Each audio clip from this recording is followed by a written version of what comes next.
Hello, everyone, and welcome to OHSCA Interviews. I'm Vincenzo Calla, and I'm your host for today's episode. Today, I'm happy to have with me the MP for Sturgeon River Parkland, Dane Lloyd.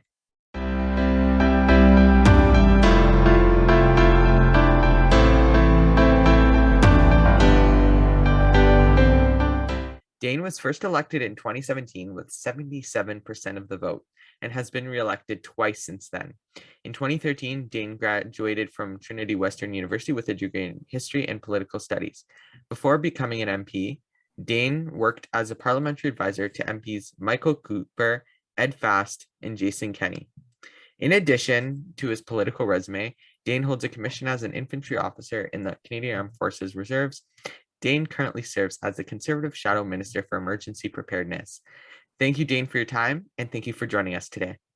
Thank you for having me, Vincenzo. We're glad to have you today, and we're going to start off the interview with our question and answer segment. These questions are asked by the members of our high school team. So the first question is very simple, and it's something about you being a Conservative MP. So it's, what is the best part about being a Conservative, an MP on the Conservative side of the House?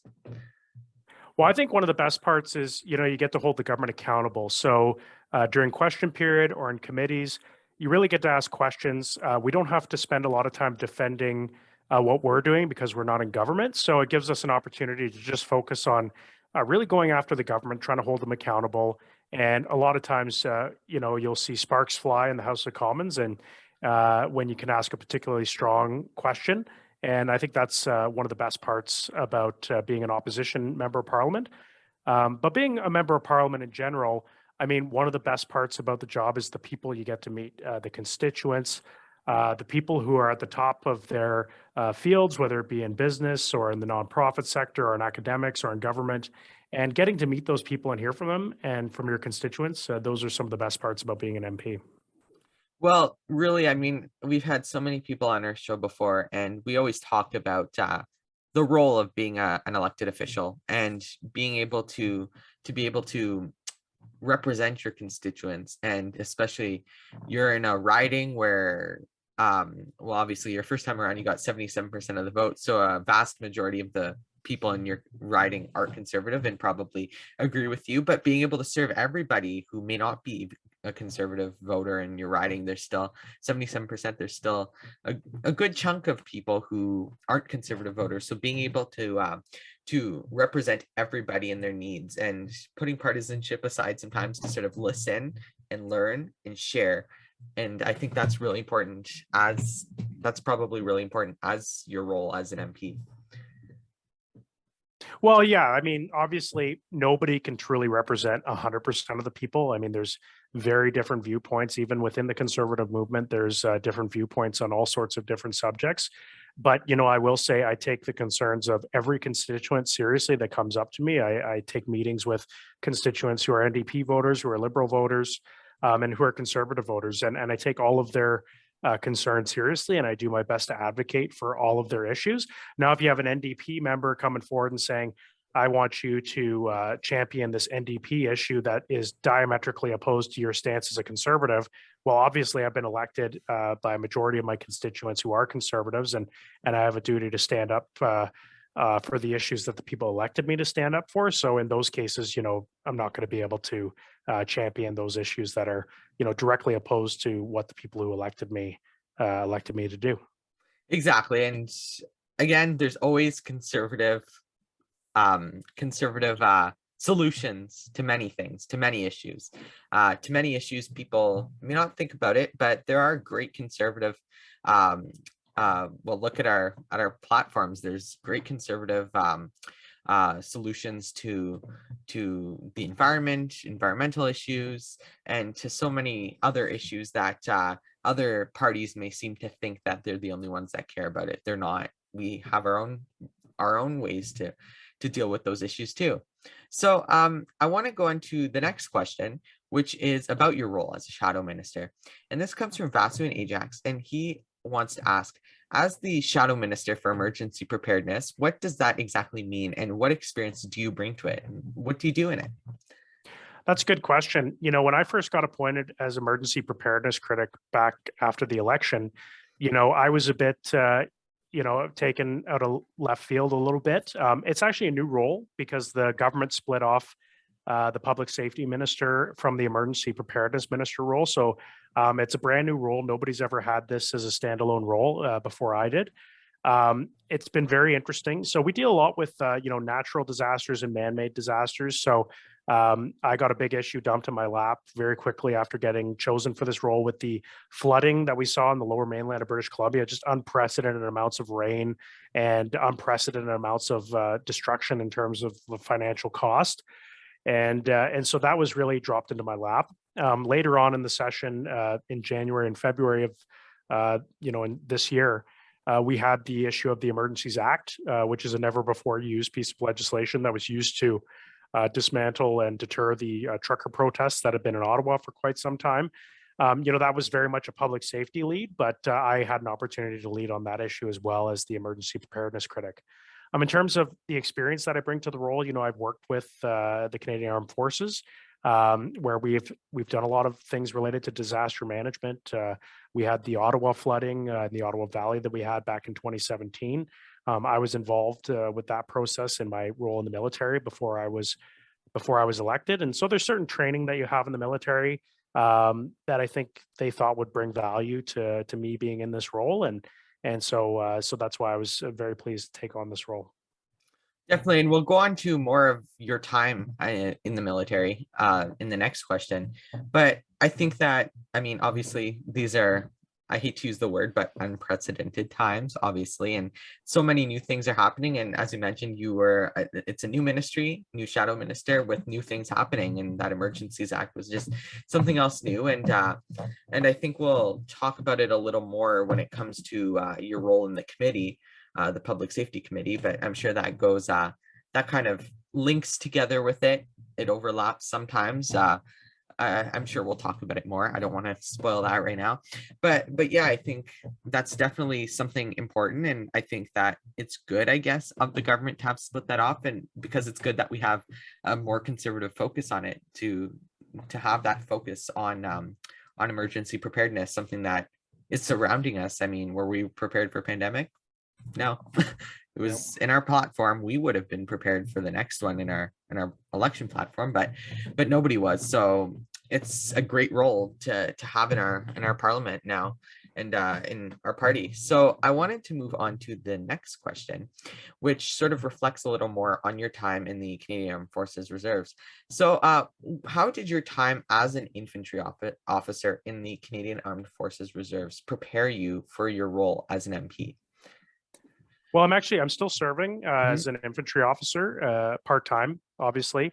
I think having a military background is great for, all sorts of future jobs, whether it's in the private sector or in the public sector. You get leadership training that it's very difficult to get anywhere else. And not just like theoretical leadership training, but in the field, practiced leadership training. So, something that we do is, like, when we're out on an exercise, we won't sleep for 3 days at a time.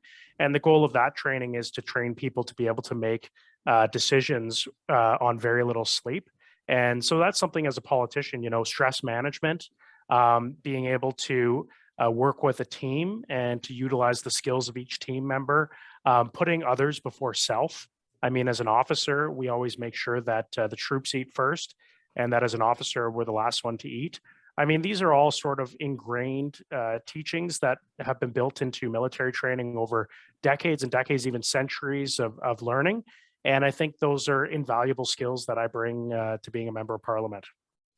Well, last season, around this time, I think it was in April of 2021, we actually had your colleague Alex Ruff on the show, and we talked a little about his time in the military and what that brings to being an MP as well. And I think that you brought up a lot of good things that people who may not completely know Ottawa life, I guess, is about those sometimes sleepless nights or very little sleep that you have, especially on nights where they're, especially, well, if you become a minister later on, and even as an opposition shadow critic, I'm sure that you have many sleepless nights or very stressful nights. So having those skills to sort of to have prepared you for that, I'm sure is something that has been helpful to you as you are racking up the years on the Hill.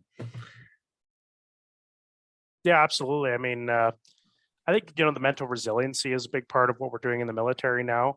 And just like the responsibility that you have. I mean, literally, you're being trained to send people into battle to their possible deaths. And, uh, Colonel Ruff, my colleague, has done that in Afghanistan. I mean, he has had real life experience in that. For myself, I mean, I have not gone out to the field, I've not been deployed. I got elected shortly after completing my platoon commander training. So, my MP career has really overshadowed my military career, but I'm still trying to stay involved with the military because, you know, the military is not recruiting as many people. The pandemic's been really hard on recruitment and retention.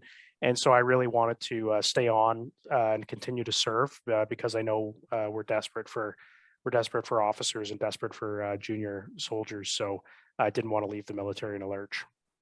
Well, look at what's happening in Ukraine. I mean, many people are standing up to fight for their country, and being able, any country, to have people ready to stand and being able to I guess, support our military system. I mean, we could go into a whole other conversation about national defense spending and national defense in Canada, and I mean that's something that you guys are doing on the conservative side of the benches of the House. But really, yeah, that's something great to hear that there's people like yourself standing up and still standing, really, and with the military, in the military. So we'll go into the next question, which comes from Jerry in Brampton. And he wanted to ask, what do you contribute to as a member of the Public Safety and National Security Committee? And what role do you play there as a conservative MP, and just in committees in general, roles that you play as the opposition MP? Yeah, so I mean, one of our critical roles is usually on committees. It's the opposition parties that hold the balance of power. The majority of committees are chaired by a member of the Liberal Party. They won the most seats in the House, so they have the right to chair the committees. But usually, the Bloc, the NDP, and the Conservatives together have the majority of votes on the committee. So it's a great way for us to push studies that maybe the government doesn't want us to push on, studies that are uncomfortable for the government because they call into question the actions or the policies that the government's been taking. Getting down to a more micro level, we have a vice chair. So usually that's the conservative lead on the committee.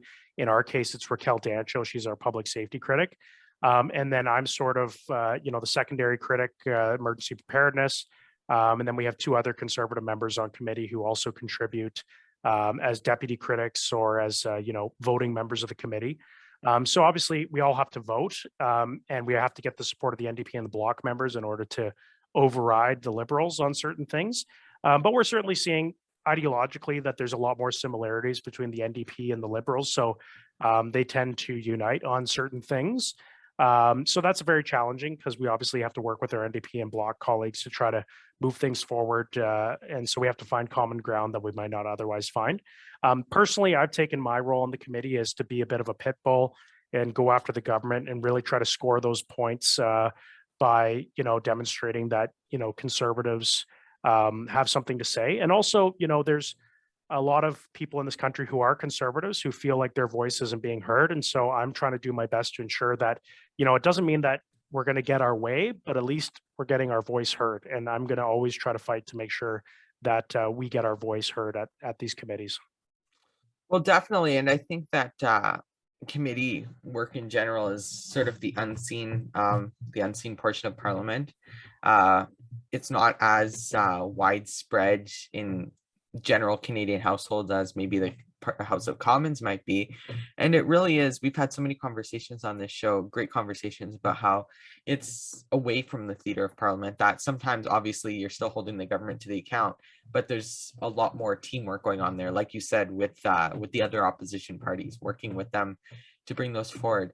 And really, what exactly about the Public Safety and National Security Committee have you done recently? Like, what are some of the more recent things you've done there? Well, I mean, we just wrapped up a big study on gun violence and gang violence. So that was taking up the majority of our time. But during the Ottawa protests, we did have some ad hoc committee meetings where we were discussing, the government's response. We had GoFundMe and Give Send Go, the payment platforms, come before committee. We had the interim chief of police for Ottawa come before committee. So these were opportunities that I used, I think, quite effectively to dismantle the government's narrative on the trucker protests. So, there was a narrative that there was dark money. Even in some cases, CBC was saying that there was Russian money that was funding the protest. And when we had Give, Send, Go and GoFundMe come before committee, they provided the evidence that indicated no, it was small donors, primarily from Canada. There was no links to organized crime or to foreign state-backed funding. So, that dismantled part of the government's narrative. We had the interim chief of police who came before committee, and I asked him questions. Did you find firearms? Did you find loaded firearms in the trucks? We had some media sources that they were saying that there were firearms flowing into downtown Ottawa. They indicated that there have been no charges laid for firearms, which indicates to me that there were no firearms found in downtown Ottawa. So, that's something that I was able to dismantle another part of the government narrative on. So we're always trying to hold the government accountable, hold them accountable for the claims that they make. And a lot of times we're finding that there's a lot of half-truths baked in or straight up misinformation being baked in. And so part of my job is to bring forward, to be there to challenge the government and to make the government better, and by holding them accountable. And I'm fully intending on doing that and continuing to do that. Definitely, and such an important part of being in opposition. Obviously, your number one goal in opposition is to become government and to convince Canadians that that you would be suitable in government. And most Canadians believe that. I mean, we saw with the popular votes in the past two elections that more Canadians voted Conservative than Liberal. So obviously, we're almost there. We Canadians believe in Conservatives, and it's just tackling getting more seats. So distribution of that vote and really convincing more Canadians that the Conservative option is a Canadian option for sure. So we're going to go into advice for the next generation, which is we talk about youth involvement in politics and more, and we've talked about this with all of our guests that have come on our show. And you're a younger Conservative MP as well, so I'm sure that you know a lot about young involvement, I guess, and you've run a couple elections too. So we like to ask this, what should young high school Conservatives do in order to get more politically active, and one piece of advice that you would like to give them? Well, I think, something a lot of people say, well, if I was prime minister, if I was a cabinet minister, if I was an MP, this is what I want to do. And I think something that I did in my life is that you have to show that you have to be able to do the worst possible jobs. You have to start out by being the person who knocks on the doors, who makes the phone calls, who sets up the fundraising event, who makes phone calls to sell tickets to the fundraiser. You have to be able to do all of these sort of basic level jobs.